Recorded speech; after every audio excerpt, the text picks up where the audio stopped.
Big news, former al-Qaeda leader Abu Muhammad Jolani, who had a $10 million bounty on his head, had a meeting with the President of America, Donald Trump. Now, who is Abu Muhammad al-Julani, currently known as the President of Syria, Ahmad al-Sharaa? Abu Muhammad al-Julani was a fighter that took part against the occupation of the Americans in Iraq. He was a member of the al-Qaeda in Iraq. In the beginning of the conflict, he and his fighters moved to Syria and formed Jabhat al-Nusra. In 2016, they distanced themselves from al-Qaeda and gave up the idea of the global jihad and focused in on the Syrian conflict and removing Bashar al-Assad. They formed Hayat Tahrir al-Sham soon after. Hayat Tahrir al-Sham then went on to lead the freeing of Syria and removing the dictator Bashar al-Assad. Currently, Abu Muhammad Jolani, Ahmad al-Sharaa, is the president of Syria. So another significant thing about this meeting, in 25 years, a president from America has not met the president of Syria. So that is a big step towards normalizing relations between Syria and America. So what was the objective of this meeting? In 2011, America put harsh sanctions on Syria, isolating it from the world, specifically after the brutal crackdown of the Bashar al-Assad regime. In 2019, these sanctions were even harshened by the Caesar Act, totally crippling the country and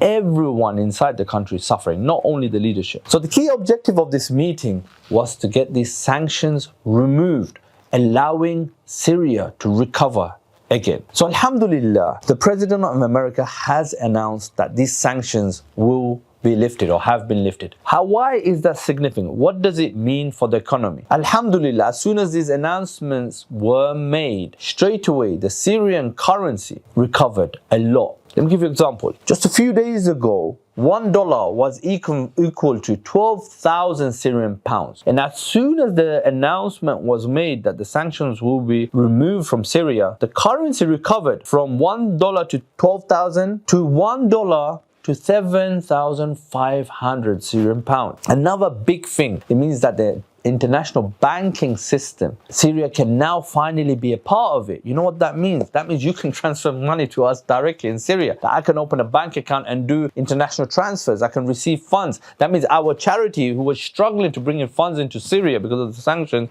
can easily bring in funds. That means we no longer need to have international charities. I'm just telling you from our experience, because we have a Syrian charity now that can register and open a bank and collect your donations. But it also means for trade. That means traders can trade directly with Syria. That means people that work in trade can have bank accounts and pay partners abroad easily.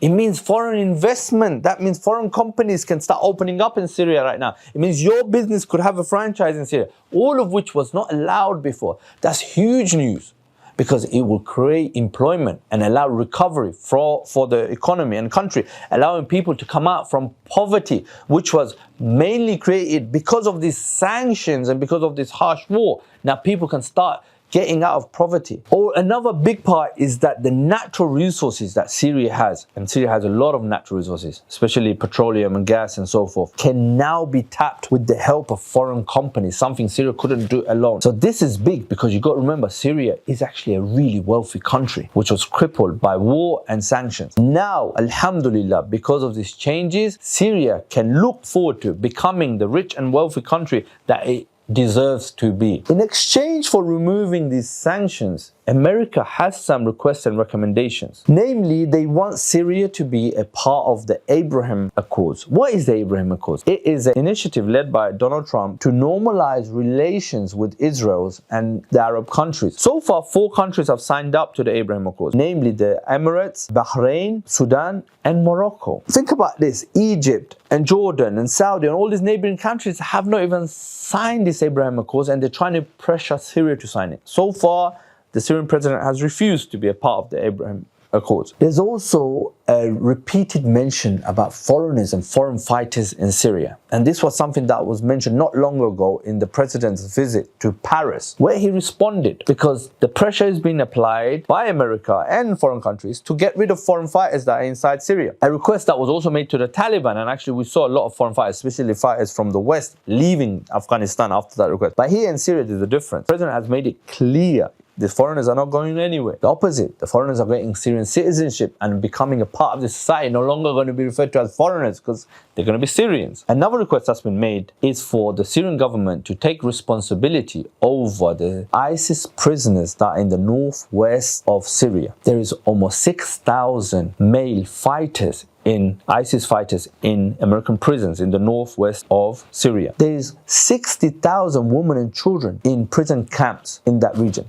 America wants to pull out and wants to hand over this responsibility to the Syrian government.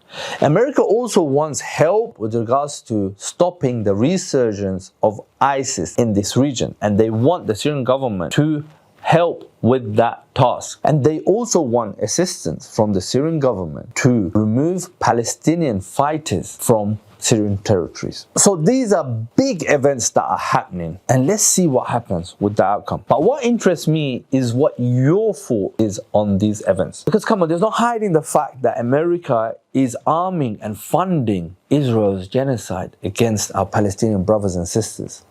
Now, was it right for the president of Syria to sit with this guy who is actively funding and helping the killing of our brothers and sisters?